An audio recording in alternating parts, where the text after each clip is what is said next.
This is Caleb Jones, and this is the Alpha Male 2.0 podcast, freedom-focused lifestyle design for men.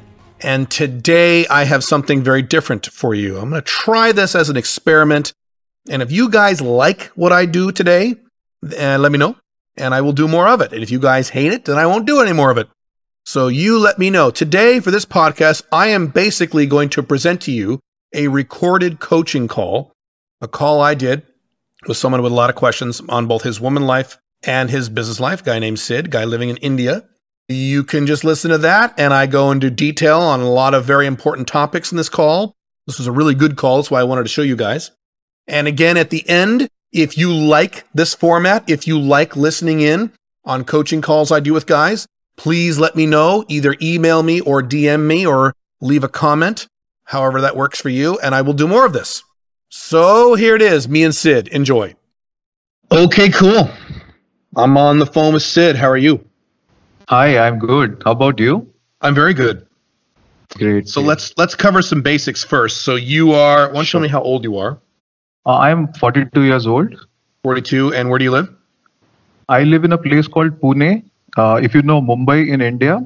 Yes. So this is about 160 kilometers from Mumbai. Is that north of Mumbai? This is southeast of Mumbai. Oh, I'm way off. Holy crap. Okay, cool. Have you been there your whole life? Yes. Got it. Okay. And you understand, and I have to make this disclaimer every time I talk to someone outside the Western world, you understand that my business models work anywhere, but my woman models work better in the Western world. There's applications to those things, but they work best in the Western world. So there might be aspects of things in India. I've talked to a lot of guys in India, so I'm reasonably familiar with the dynamics over there. Even though I've never been there, it's on my list. I got to go. But anyway, so as long as you understand that some of the things that I talk about may not work quite as well as it. A lot of things work perfectly in India. Some things don't. Yes. As long as you understand all that. Yes. Because you wanted to talk about both woman stuff and business stuff today, right? Yes. Okay. Well, I'll let you start. I'll probably interrupt you with questions as you go, but go ahead. No problem. Oh, so wait, actually, one more question. So give me your current living status and your current dating status. Do you live alone? Do you live with family, kids? Okay. So I was just going to give you a bit of introduction about myself. So is it okay if I cover both of these things in that only? Sure. Right. So like I told you, I've been born and brought up in India. I'm an Indian by ethnicity. So I'll give you a mix of both my dating life currently and where I stand, like you asked me whether I'm alone or what. So the last I dated was in 2002, way back in 2002. So I got a girl, dated her for 1.5 years. And like all of your material, I think that actually applies to me. I got one-itis. I got married to the same woman in 2014. Mm-hmm. And first year of marriage was awesome. It was all. Wait, I need a clarification. So you met her in 2002 and you married her in 2014? 2004. So you met her in 4. You met her in 04 and you married her in 14? No. I met her in 2002 and married her in 2004. Oh, I'm sorry. Got it. Okay, got it. Right. Okay. So I've been married all these years, so almost 16 years now. All right. So you're married now? No, I'm just on the verge of, I'm in the process of divorce. Okay. So my decree was supposed to happen a couple of months back, but because of this coronavirus, it got delayed. So I'm just, hopefully in July, I might have a date. So just keeping my fingers crossed for that. You are probably, this is really interesting. You're probably, let's see, I want to say the 5th guy I have communicated with over the past few months who is getting divorced in India. And we used to talk about how India was like 1% divorce rate, but now it's times are changing in India, aren't they? Changing big time. It's changing. Oh my God. I think the divorce rate's going up faster in India than it is in China, which I'm surprised. It does surprise me a lot. That I'm not aware, but in India, I can definitely tell you my generation or even the folks that are in their 30s and all, the divorce rate has shot up like anything in India. It's huge now. So that 1% data that you have, that is, I think probably you're referring to the earlier generations. Okay. Yes, true. And India has always been held up as this wonderful country. It is a wonderful country. There's a lot to like about India, a lot to like about Indians. But it's held up as this wonderful place to stay married and never get divorced. 1% divorce rate. Like, no, not anymore. Yeah, it's smart. The West is invading everything. Actually. So did you have Actually. kids? I have one kid, yes. How old? I have one kid of 11. 11. And how old is your wife? My wife is 37. I'm 42. 37? 37, yeah. Okay, got it. Okay. All right. So are you cohabiting with her now or no? No, she and my kid are living separate, but then Got it. we are co-parenting. Yes. Okay. How often do you see your kid? So, usually on the weekends, but it is not a strict, and as in legally or anything, there's no strict thing that I have. We can see each other anytime. But then generally it happens over the weekend because he's got his school, I've got my work, she's also working, so she's got her work. So Okay. in the Is it weekend pretty is it pretty amicable right now with you and her? Yes, in fact, I turned it that way. In fact, it is one of the things is thanks to your material that I've been going for the last 1 year or so, and SMIC that I've been going through for the last 3 months. Okay. Plus a couple of other courses that I did, something called as conscious uncoupling. So that's something I know about that. Yeah, I've heard of that. Yeah, so that's from Mind Valley. So that concepts I really took off with both of us, and then we decided rather than getting into a contested divorce, why not do it amicably? So we share excellent relations now, though the last 2.5 years have been horrible for us. But then now everything is fine for the last 6 months or so. Good. And you said you don't have a decree yet. You're waiting on that. Is that correct? Yes. I'm peripherally familiar with divorce law in India. Okay, got it. All right, go ahead. This is as far as the dating goes. So basically, I have been off the dating market for a very, very extremely long time. So actually, the worlds have changed from 2002 to today. Everything has changed. Significantly. And I was there. I know I can feel your pain. I went through that exactly myself. Right. So this is as far as this goes. So I stay here alone. My parents stay in the same city, but about 10 kilometers away from here. To give you a little bit of about my business background, so basically I belong to the general insurance segment. Since I got married, I have been into this. I worked for about 10 years or so with various companies at various levels, and then with this entire corporate bullshit, I got tired of it, and then decided one day to start my own business. I mean, I was planning to do it for some time, but then finally I took a step in 2014. I started this business model in general insurance, and this is very similar to what you teach in Alpha 2.0. So I'll tell you how. I hope you're able to hear me. Yes, I can hear you. Keep going. Okay. So one question. So you said general insurance. Is that life insurance? Is that what type of insurance is that? It is non-life. So it is property. It is vehicle insurance. Then corporates. I'm by and large into the SME, that is the small and medium corporates. So that is my core segment. All right. That is entirely non-life. I'm not into life. Okay. So how my business is pretty similar to Alpha 2 is because I'm almost location independent. I'll tell you why almost. Because other than making the deal at the time of actual signing of the deal, only that is the time I actually need to go at a client's place. Otherwise, everything happens online. My entire model is online. I earn about $55,000 US pre-tax and pre-expenses. Okay. I have no employees. Is that an annual figure? That's an annual figure, yes. Okay. So is that your only source of income right now? Currently, yes. Yes. All right. Okay. I have no employees. I have no office. Like you have, I have a little bit of staff who support me for the whole thing. I have no employees. Okay, good. So just that little bit more of location independence, and I think I increase my income. Plus, I add a couple of more lines in the business, in some other line of business, rather some other niche that you have been telling us about. So that is one area where I want your help. And dating. Really quick, what aspect of that is not location independent? To crack a deal, or every time I have to be at a client's place. I cannot. They will not be. These are because kind of traditional kind of clients, so they are not comfortable making a deal on the phone. Even if they are repeat clients for me, I need to be there at their place when we are signing the deal. Remaining everything, the servicing and everything can happen online. So they didn't. You're actually talking about signing the initial deal, actually executing the deal. Is that what you mean? Yes. Okay, so you can support it location dependently, but you feel you need to go there to create the deal. Yes. Yes. Got it. And okay. Since these are 1 year contracts, so then again the next year when these are due, because these are due across the year, there are a lot of policies that are due across the year. So I need to be there physically to take that. And are these mostly corporate? Are these mostly corporate customers or these individuals? These It's a are business. by and large. I have about I would say 70-80% are all corporates, and about 20-25% are all retail. Good. Retail we don't need I to would be do there. 100% corporate, but we could talk about it later. Yes. All right. Got it. Okay.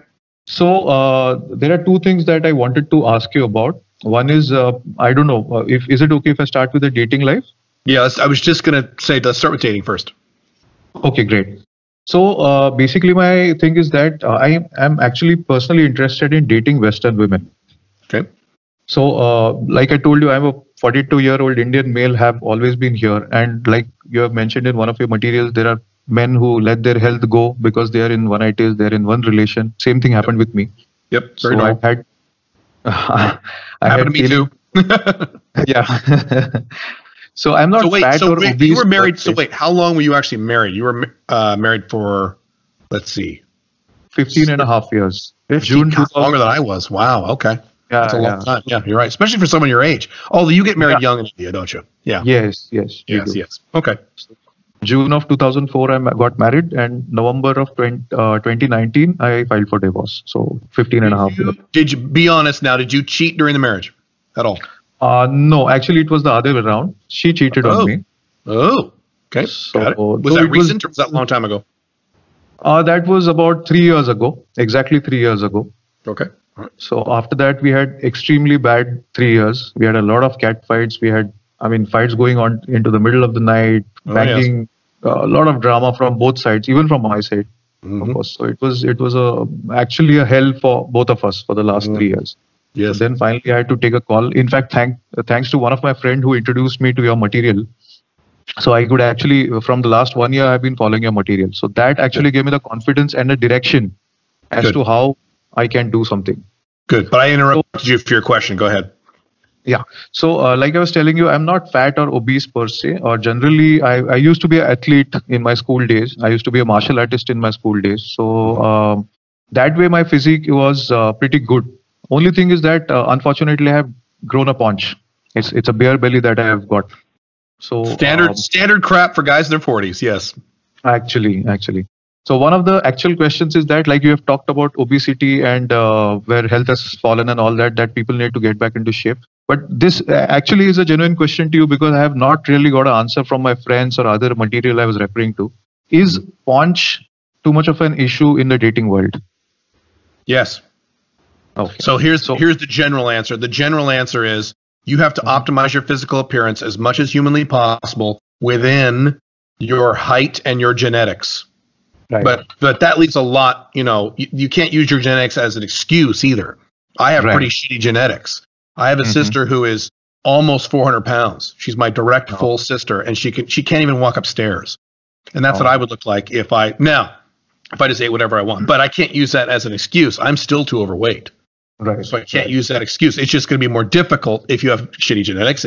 The journey is longer and it's more difficult. That's all. But if you're asking me, so you're asking me, is it acceptable to have a pooch in the dating environment? How big is it? Yes. See, I don't have one. I never had a big belly. I gain weight all over. Kind of. I grow sideways instead of a lot of guys in their 40s, maybe even most guys in their 40s. The skinny fat type of guy where he looks okay, except he's got this big belly hanging out. Mm-hmm. And then there's other guys like me. I don't have a belly. I don't have a six pack either. But I don't have a belly. Right. But I get big sideways. I gain the weight everywhere. My face, my chest, my back, places like that. So it depends on where you gain weight. So do you have? How big is it? Yeah, let's start there.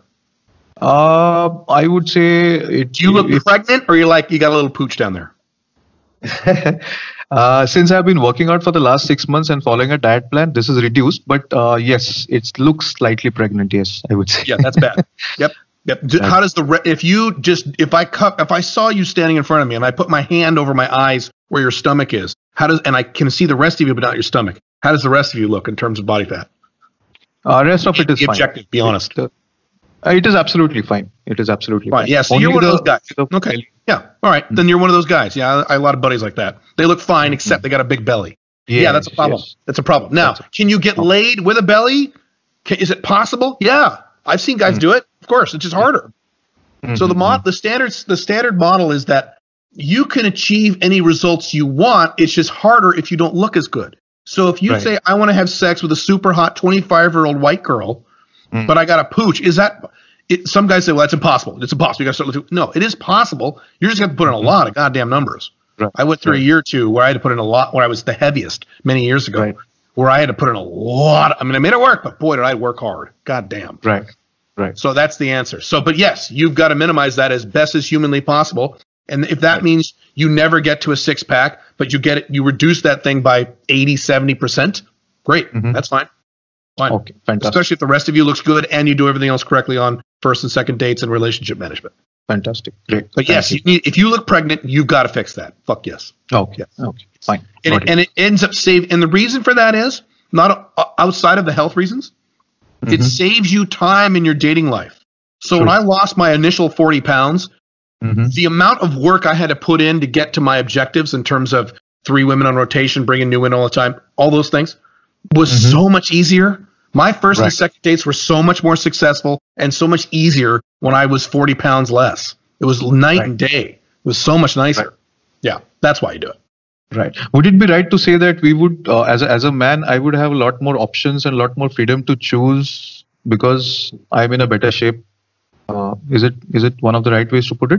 That's not how I look at it. The way I look, the answer is yes, but that's not my viewpoint on it. How I look at it is you have all the options you want. It's just how long and how difficult will it be to get to those options. Right. So if you're 42 and you want to date an average looking 42-year-old woman, will she really give a shit if you have a pooch? Probably not. If you want to date a super hot 25-year-old white girl, is she going to care? She's going to care a lot more than the 42-year-old average woman. Right. So again, does that mean your chances are zero with the hot girl? No, it's just a lot more work and time and effort and a lot of 25-year-old hot white girls. A lot of them. Right. Date after date after date after date that doesn't work. And eventually you stumble on one that gives you the benefit of the doubt. Okay. Got the point. Yeah. So again, one more question related to dating. Like I told you, I'm interested in dating Western women. So if I were to talk about the Indian scenario, Western women or the Westerners can be found in, by and large, maybe you have heard these names, maybe Goa or Manali, Pondicherry, only maybe 7-8 kind of places. Yes. So these are very far from my place. Okay, I can travel there, but my main... How far is Goa? Goa is great for that. How far is Goa? Goa is about 500 kilometers from. Oh shit! Okay, that's a problem. Yeah, that's like about 9 hours drive. That's a problem if you're location dependent. Although I just remembered you have a kid. You have a kid too, so you're kind of logistically location dependent for a while, right? Not really, because he's not dependent on me because he's staying with his mom. Okay. So that way he doesn't depend on me, and anyways, whatever the child support, I'm giving child support. Plus we keep on meeting off and on. So that way it is not. This is where your business life ties in directly to your dating life, which is why I cover both. If you become 100% location independent in your business, going to Goa is not going to be a big deal at all. Right. Like now it's a big deal. Now, yes, because so that's why dating and that's why your business life and your dating life are intertwined. Right. Yes. So if you address the location dependence problem, you talk about freedom of options. That gives you the freedom of options to go wherever you want, whenever you want. True. Yeah. Just that here, my main question is that, like, you basically teach online dating as far as dating goes, though you have done day game in your day. Yeah. But in this case, for me, I'm not even sure how to start off approaching Western women, because on online searches, I am not sure whether I'll be able to get really, because I don't think they'll have filters wherein they would want to have Indian men that way. So I don't know how to approach them. So I'll just ask you a couple of questions and then probably you can maybe answer completely. Okay. This was one thing about how do I approach them. Second, one more thing important thing I need to inform you is that I love travel, world travel. Though I have not been able to do too much of world travel all these years, but I've been planning to start, but again, due to this coronavirus, I think plans will be delayed till next year. Oh, yes. Let's see when it ends. Yep. So there'll be 2 scenarios where I'll be meeting Western women. One is these hotspots in India, like I told you, 7-8 places. And another one is where I travel abroad. There, obviously, we'll be meeting up with them. So how do I start off? What do I say? Because I'm at a disadvantage. I think that I'm at a disadvantage as compared to a Western man. One is my height. One is my age. One is me not being in a dating scene for quite a while. So I'm not able to get out of this trap. You're able to get out. It's going to take you more time. First of all, how tall are you in American measurements? Or millimeters, I can convert. I can tell you in feet. I can convert in mm. Tell me in feet, because I'm a dumb American. So tell me in feet. I'm a 5 feet 6 inches. That's 5.5 feet in. So that's an average Indian man's height. Yeah. So that is short, but not nowhere near midget. But all right. No, yes. No. In terms of the West. Yeah, that's correct. Yes. Yeah, that's going to harm you. So you gave me a lot. So let me rewind a second. In terms of doing day game, and I always have to say this, I am not a day game expert. I'm probably I am not the guy to ask about day game. There are guys who are way better than me in day game, but I can tell you the bits and pieces that I do know. And I've done day game a long time. I've talked to a lot of day game guys, and a lot of guys in my audience do day game. In terms of white women in places like Goa and places like that, there are guys who completely focus on and are successful with women who are visiting. Okay. Vacation game. That's what they call it. Right. And because when women go on vacation and they're far away from their husbands, boyfriends, social circle, things like that, their ASD drops. So an ASD on vacation, unless she's on vacation with her boyfriend or husband, if she's on her vacation with her family or vacation by herself or vacation with her girlfriends, her ASD is much lower. So if you focus on the visiting women, you'll tend to do better. Okay. It's a big thing. It's kind of a big secret that most people don't know outside of this world, is that when women go on vacation, they do all kinds of sexual shit that they would never do when they're not on vacation. So you could, if you wanted to, a strategy focus on those types of women, visiting women. Right. Then that's a short term or a casual kind of a encounter. That would be very short term. No, that'd be like one night stand, 2 night stands, and then they're gone. Right. So we're not talking about building relationships here, unfortunately. Okay. If you want to build relationships with Western women, you're going to have to move to a city with a lot of Western women, period, end of story. Or if you're going to do 5 flags type stuff, spend X number of months per year in a city like that. Okay. At a bare minimum. Okay. And that's just logistics. There's no way around it. If you want FBs, MLTRs ongoing with white girls, you're not going to do it in your city. You're probably not going to do it in the city in which you live, which means you need to address your location dependence in your business side. Right. Really quick about your height. You need to get elevator shoes. Right. I can't give any websites that are in India, but there are plenty of places in India. Elevator shoes and or shoe lifts. Elevator shoes are much more comfortable than shoe lifts. But shoe lifts work. And I would go 2 inches, maybe 3 at the most. Okay. So that would get you from 5'6" to 5'9", which would be okay if you went to 3. I'm 5'10" when I'm barefoot, although I'm never barefoot. So, but I know plenty of guys who are 5'9" who do just fine with girls. 5'8", just fine. They do just fine. Below 5'8" is where it gets tricky. Okay. So that's easy. Elevator shoes, shoe lifts, done. And you're still not tall. You're still shorter than the average white guy. I don't know what the average height of the white guy is. I'm not sure, but maybe it's 5'9", 5'10". Right. So you're in the average zone. That's the next thing. Right. Next thing on top of that is, and you probably read this if you've read my materials, but maybe you haven't, is your internal problems as a man raised in India in terms of your parents and your negative societal conditioning regarding those things. Have you read articles about that I've read? Yes, I have. Okay. I have. That's going to be your biggest challenge. Your height and your pooch are challenges, your biggest challenge by far. And boy, do I know a lot about this because I have communicated with a lot of guys from India, guys who live in the West from India and so on. That's your biggest challenge. You're going to feel nervous around women. You're going to feel inappropriate around women. Your game is, I'm not saying, you sound much more confident than a lot of other Indian guys I talk to. So this may not be a problem for you or as big of a problem. But that is what you have to focus on. Your internal negative, false societal programming about women, dating, and sex. Right. If you've raised in India and you're a man, you've got some of this. And as I tell my Indian guys, you'll probably never clean it out 100%. Right. You might clean out 70%. And there are guys in my audience, guys in SMIC too, who are really good with women, white girls, and they're Indian guys. But they've cleaned 80% of it out. They're physically fit. They're very confident. They've calibrated their game, all that stuff. Yeah. Okay. So how once even if I were to move, say, to a place like Goa or maybe outside India where I am amidst these Western women, I have this maybe it is to do with societal programming as you're saying. I'm not sure how to approach them or keep on or build good conversations. That is something that I'm not very confident about. Confident in the sense I don't know what to do. Well, those are two different things. Approaching and conversations are two completely different skill sets. I am weak when it comes to approaching women during the day because I'm not a day game guy. I've done it. Right. When I do it, if I haven't done it lately, but I have done it just as practice for fun. I'm confident enough where I can just approach and say hi to start talking and not get nervous. I don't really use technique, but I'm just really confident, so it's easier for me. So I really couldn't help you with that. There's a lot of day game resources you could look up. A lot of them, a lot of dudes. Tom Torero is my favorite. Okay. Good looking loser's really good on how to approach. Okay. And frankly, if you're a bare bones beginner, you should just walk up and start saying hi. Hi. Okay. That's it. We start there. But again, I can't really advise you on that. Conversation skills, I can advise you on. That's easy. Not easy, but it's easy to learn. I talk about this in Get to Sex Fast. I have a whole chapter on it. But the basics of basic conversational skills, in my opinion, is be the one who's asking questions. And always ask a question based on the last thing they just said. Right.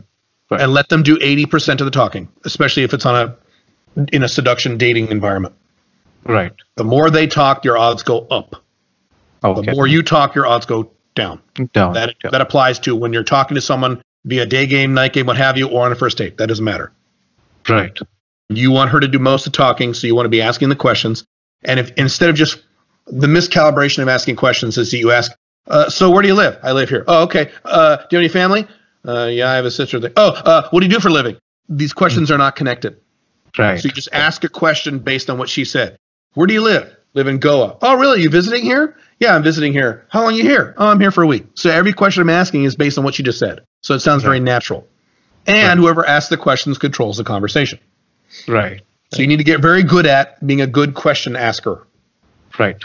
While in a day game environment or a seduction/dating environment, while controlling your body language. Which is another thing that might be a little more difficult for you as an Indian. Standing up straight, chest out, stomach sucked in, shoulders back, head down a little bit, relaxed expression on your face, very important. Not a nervous expression, not an overly eager expression, relaxed, cool, chill expression. If you're standing, if you're sitting back. I've talked about this a lot. Sitting back, you're not slouched forward, and you're not sitting up straight like you're in the Marines. You're sitting back, very relaxed, almost like you don't give a shit, very outcome independent. Right. Asking questions while controlling body language. Those two things at the same time. Right. Maybe I think I just need to practice this because I think that is what will actually give me the confidence, because these techniques you've already talked about in a lot of your material, and I have bought your entire dating system and all. So I keep on going through that. Now, one thing you can do, one thing I recommend, because day game is hard, especially if you're starting from a negative, you're not starting from zero, you're starting from below zero like I was back in 2007. What you could do, and this is kind of what I did this indirectly, but I did this. You could start with online dating with Indian women, go as young as you can, as hot as you feel you can, go on a few first dates and practice these skills on the online first dates. Get that kind of in your system and then start hitting day game. I've had guys do that who were successful, ended up being more successful at day game than online, but they started with online for that reason. I did that. I didn't mess with day game for, 2 years until I was doing online for 2 years. Yeah. Because I had the skill set from online from all the practice I had of these first dates. Because on a first date, online first date, she's there. She can't go anywhere. So that's where you practice. Fine. Yeah. I'll start with that. Yeah. Right. So then I would like to ask you a little bit about the niche in the Alpha 2.0 business, a new business that I would like to start. Now, again, I have been through your SMIC material plus your the other material relating to your business and all. I am looking at adding one more business right now, and then probably one more as I go forward.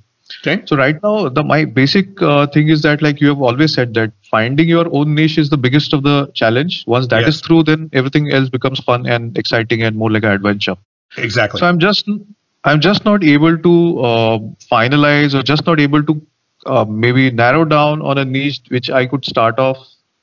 Because I have been because like I have got this one-itis for my own business, because 17 years I've been in the insurance business. So it has become it has become a world for me. So what is the offering that you're thinking about for this new business? What's the product, service, or information? Or are you that far yet? I am. See, I'll just tell you one thing. If I were to, like, I just heard one of your podcasts, maybe I think yesterday or day before, wherein you were talking about a difference between specialization and niche. Yes. So I'll just tell you something. So maybe you can guide me better in this. Okay. If I were to talk about specialization, I am extremely good at organizing and creating a system of things, system out of things. Mm-hmm. So which will give an operational efficiency.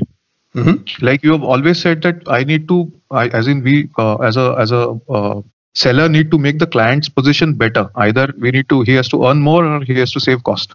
Correct. But in this case, what I can, it will be an indirect, either saving of money or earning will be indirect effect, because all I can get in is efficiency or systematizing things. So efficiency improves costs. Efficiency reduced costs. So that would not be increased revenue. That'd be reduced costs. Reduced cost, yes. So is that, I don't know how to go about it, because this is the only thing that I can think of really as far as a business goes. And that too, even if I'm sorry to interrupt you. I'll just complete one more thing and then you can tell me. Have you heard of this person called Marie Kondo? She has this KonMari method. She's a Japanese. How do you spell the last name? Kondo, if I'm not wrong. Marie Kondo. No, I haven't. Okay. So she's a person who's, I think she's a Japanese and now settled in the US. Mm-hmm. She has developed her own system of organizing things called as KonMari method. Okay. And it has worked extremely well in the retail segment. She's become a millionaire because of that, is what I'm told. Okay. So the way she has done it for retail, I want to do something for the SME, that is the small and medium business, or the corporate kind of scenario. I don't know where to start. I don't know how to. Is this the right thing I should focus on, or should I get on to something else? It's a starting point. So your skill set is you can organize complex systems into effective systems. Okay, absolutely. And I have a similar skill. Okay, good. Yes. So that is broad enough and narrow enough to start looking at a niche. Because instead of saying I'm going to help you with your inventory control systems, or I'm going to help you with supply chain, something real specific, instead you can say I organize systems and I can increase effectiveness, efficiency. So then you look at niches and say, what are the niches that have the problems that I can help fix? And you start, well, if you've read my materials, you probably know what I'm going to say. The easiest place to start is you make a list of niches that you have seen in your life. You're in your 40s. You've been around. I know you could probably list at least 12, 13, 14 niches that you have heard of or seen, even if you saw them 15, 20 years ago. Okay. And then you make a second column and say, how can my skill set of optimizing systems help this particular niche based on their problem? Or instead you ask, what is the biggest problem I perceive, and I'm guessing, that this niche may have? Or a problem. If you can't think of some guys say, well, I don't know what the biggest problem is. We can ask 5 people. But if you don't want to do that, what is a problem you're aware that niche probably has? Okay. So you write next to the niche, what is a problem they have? Can I help fix that problem or alleviate that problem from my skill set? And if you do that with 10 niches, shit, even 5, but you really should do 10. And I say 10 to you. If you were 25, I'd say pick 3. You're 42, pick 10. Brainstorm 10. Then the next column is what is a problem that niche has. And the third column is, can my skill set address or alleviate that problem? Now, in some cases, it's going to be no, it really can't. Okay, great. Cross off list. If it can, how? Okay. So say just for my understanding. So say we have say government, even government. I think the governments in India are pretty, as far as this organizing and efficiency and effectiveness goes, they are not very systematic. They're terrible. Yes, India is terrible. They're terrible. Yes. So if I were to, just as an example, if I were to approach, say, my local municipal corporation or maybe the government of my state, and if I were to give them this offer, of course, that's a very big scale. I'm just giving an example for my understanding. Okay. So if I go to them and tell them that, okay, this is the problem that you're currently facing, this is the solution that I can provide to you. Is that how you're saying that I should approach the client or the niche rather? No. The way you would approach it is you would go to that human, whoever that is, that job title, that person in that area which you can help solve. And you can say, my assumption is based on my experience with your industry or blah, blah, blah. A lot of people in the industry, based on my research and based on XYZ, my experience, what have you, are these things. Is that true with you? Is that true with you? Or are you experiencing something else? And then you shut up and listen to him. Let him tell you what his problem is. Right. You don't just say, here's your problem, I'm going to help you fix it when you're a consultant, because that's kind of what you're talking about. Okay. You want to elicit what they view as their problems. He has a much better understanding of his problems than you do. Let him tell you. He may say, no, that's not a problem. Well, then what is your problem? What is the biggest problem? Oh, well, my biggest problem is this. And he may give you something that's completely different. Then you ask yourself in your own little head, can my skill set help address this problem? And if you can, you say, great, here's how I can help you with this. But now, you don't say that until you've asked a lot of questions. This is very similar to conversational skills with women. I ask, when I do initial consultations with prospects for consulting, I'm asking a lot of questions. I have a notepad out. I'm writing things down. Oh, the problem is this. Well, then why is that a problem here? Well, it's a problem here because how much money does that cost you? What costs about this? How often does that problem occur? Is that a quarterly? Is it an ongoing problem? Is it a recurring problem? I go through great detail and I build a lot of information. I also, as part of the sales technique, build the pain. How much pain is this causing you? How much of a pain in the ass is this for you? How much money are you losing because of this, et cetera? Right. Then at the end, I say, okay, here's what I can help you address. ABC. Okay. That's how you do it. You don't walk into it. You never walk in. In terms of consulting now, you don't walk into someone's office, or virtually in my case, because it's location dependent, and say, here's your problem, I'm going to help you fix it. No. You ask. Right. My understanding is one of the reasons I'm here, Mr. Prospect, is because you're experiencing this type of problem or this type of limit. Am I correct on that? Am I correct in assuming that, or am I inaccurate? Then let him tell you. He may say, yes, that is exactly the problem. Great.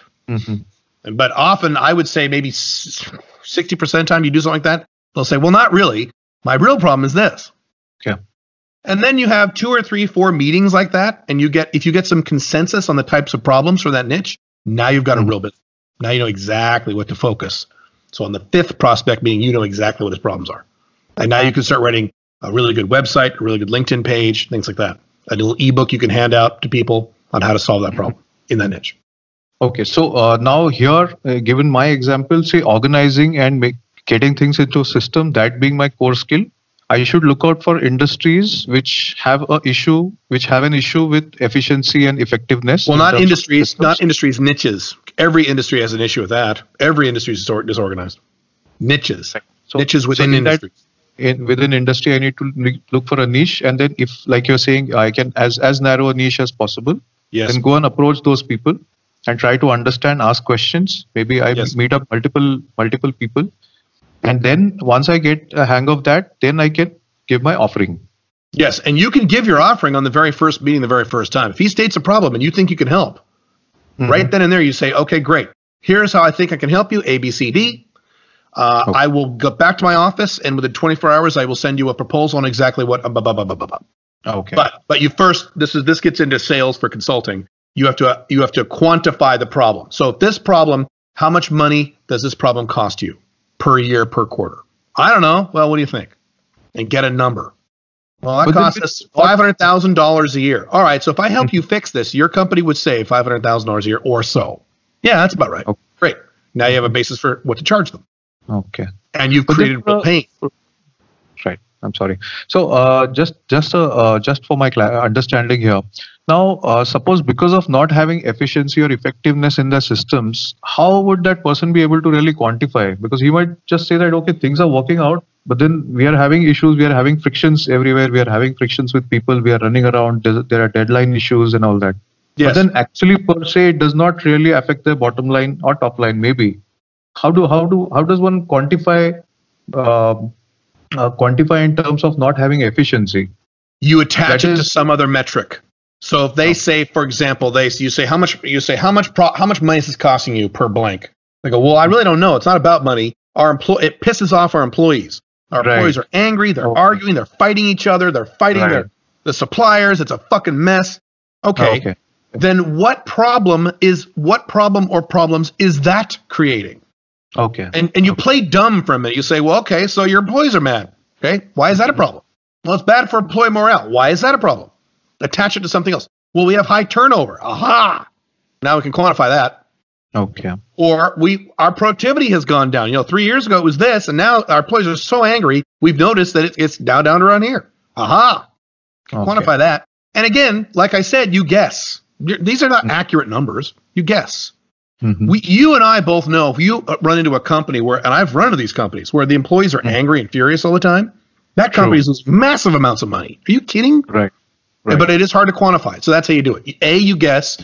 B, you attach it to other areas in the company that you can quantify. Okay.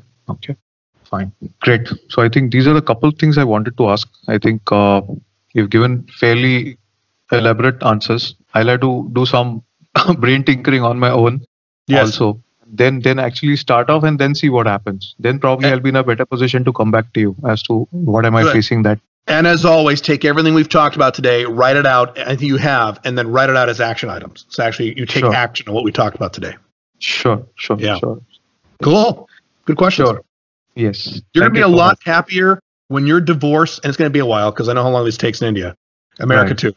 When your divorce is completely over legally, you're going to feel a lot better. And you're going to be more effective not only in your woman life, but also in your confidence and in your business life. Both of these things are going to take off. I see it happen to me. I've seen it happen to a lot of men. It's not when the divorce is over. When the legal part of the divorce is all done, this giant anchor gets off your shoulder and suddenly you start becoming much more successful and effective in both these areas. Right. So that means, and frankly, in my opinion, your number one priority right now in your life is to get that divorce done, the legal aspect of that divorce, as quickly as humanly possible, even if it costs you money. Even if you have to throw money at it, get it done. Right. Because you're not going to be 100% effectiveness while this is going on. Right. And I tell that to all men going through a divorce. I talk to a lot of guys going through divorces, including and especially Western men. Get your divorce done. Priority one. Get that done. Get it over with. Now you can 100% focus on these other areas. Right. Yeah. Cool. Thank you so much. Good questions. Love it.